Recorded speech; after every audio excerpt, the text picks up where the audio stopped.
Episode की starting में scene हमें लिन यूमेंग और जी लिंगजू का दिखाया जाता है, जो दोनों एक दूसरे के काफी करीब थे। इसलिए लिन यूमेंग दूर जाती है। तभी जी लिंगजू कहता है, मेरी फैमिली की सिचुएशन थोड़ी कॉम्प्लिकेटेड है। मेरे फादर की वाइफ जो कि मेरी सौतेली माँ है, और जहाँ तक र्यूमर्स की बात है वो उनके द्वारा ही फैलाई गई है। और मुझे पूरा यकीन है कि कल पार्टी में वो सीधा मेरी फियांसे की अनाउंसमेंट करेगी। और जहाँ तक फियांसे की बात है, मैंने उसे कभी देखा भी नहीं होगा। तभी वो अपने मन में कहती है, कितनी अफसोस की बात है, प्रिंसो सिटी के एक अमीर फैमिली का बेटा जिसे उसकी स्टेप मदर ने अरेंज मैरिज करने के लिए फोर्स किया। और कहती है, तो आप चाहते हैं कि मैं आपकी गर्लफ्रेंड होने का नाटक करूं ताकि वो लोग ये शादी को भूल जाए। वो कहता है, हाँ तुम सही समझी, अगर तुम सहमत नहीं हो तो मुझे बता दो। तभी वो कहती है, जरा रुको, और उसे मारते हुए कहती है, मुझे इस मामले के बारे में जल्दी से बताओ। और कहती है, मुझे माफ करना, हम हमारी पूरी लाइफ में किसी बड़ी चीज की तलाश में रहते हैं, तो मैं डेफिनेटली मना नहीं कर सकती।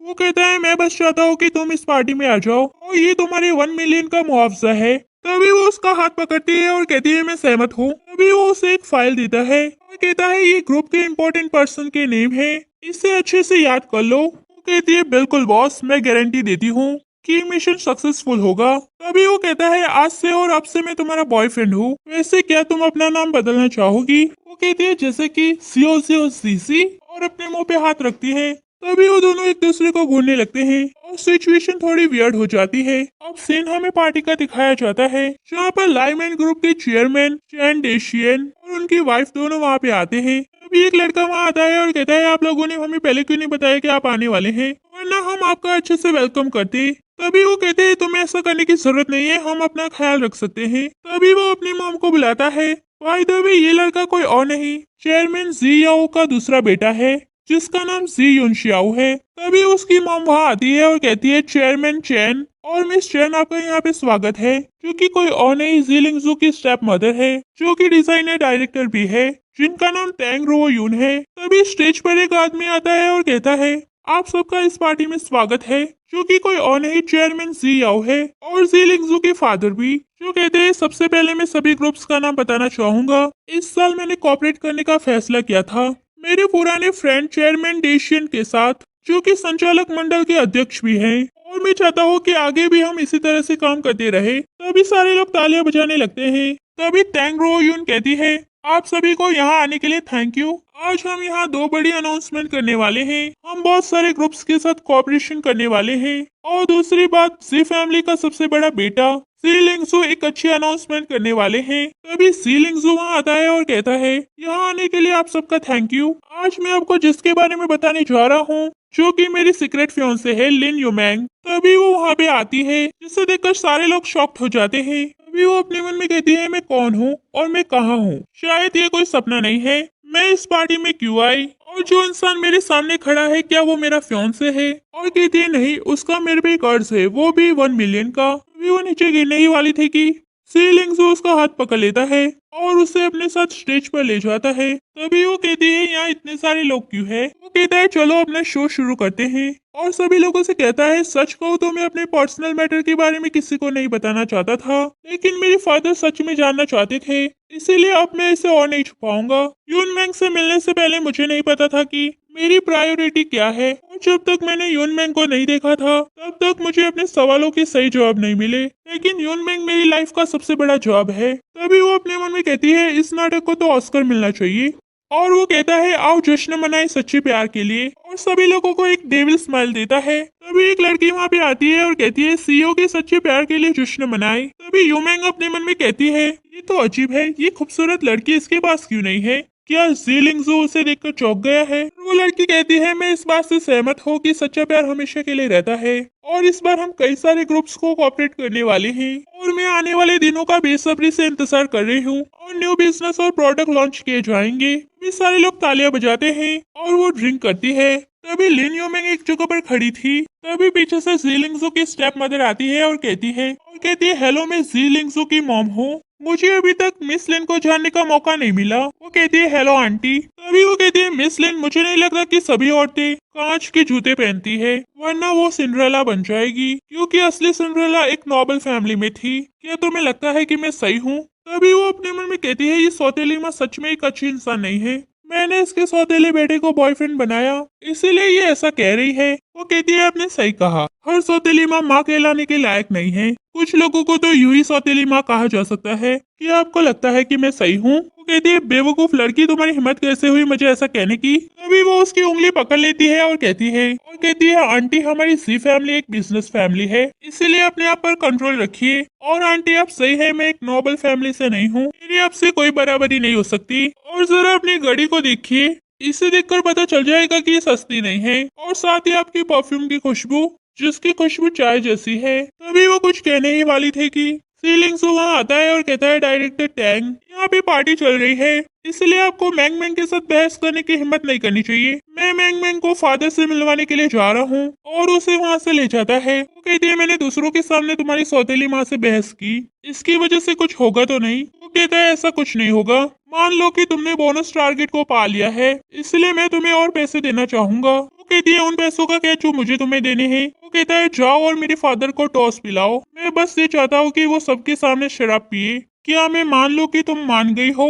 वैसे भी हम दोनों ने कॉन्ट्रैक्ट साइन किया है। तभी वो जीलिंगसू के फादर के पास जाती है और कहती है हेलो अंकल, मेरा नाम लिन यूमेंग है, मैं इतने लंबे समय से जी के साथ हूँ, लेकिन आपसे पहली बार मिल रही हूँ, इसलिए आज मैं आपके लिए एक ग्लास ड्रिंक करूंगी ताकि आप हेल्दी और हैप्पी रहे। और वहाँ पे खड़े लोग वहाँ से जाने लगते हैं और वो भी उनके पीछे जाने ही वाले थे कि तभी वो उन्हें रोकती है और कहती है अंकल ऐसे कैसे, आप इस सिटी के सबसे अमीर आदमी है और ऐसा नहीं है कि मैं आपके लिए कुछ नहीं कर सकती। वो कहते हैं मेरे हिसाब से ये उस पर निर्भर करता है कि मैं किससे बात करता हूँ। तभी वो उनके हाथ में ड्रिंक का ग्लास पकड़ाती है। वो कहती है अंकल थोड़ा केयरफुल रहिए, आपके बारे में र्यूमर फैली है कि आपने अभी तक एक ग्लास ड्रिंक भी नहीं की है, मैं इसे आपके लिए लेकर आई हूँ। और उन्हें ड्रिंक पिलाने के लिए चाहती है। तभी वो अपने मन में कहती है इस लड़की ने ऐसा क्यों किया, ये तो काफी पावरफुल है, लेकिन वो तो उन्हें ड्रिंक पिला ही देती है। और वो कहती है अंकल आप मुझ पे बिलीव कर सकते हैं, भले ही मेरा जन्म एक गरीब फैमिली में हुआ है, लेकिन जी और मैं एक दूसरे से सच में प्यार करते हैं।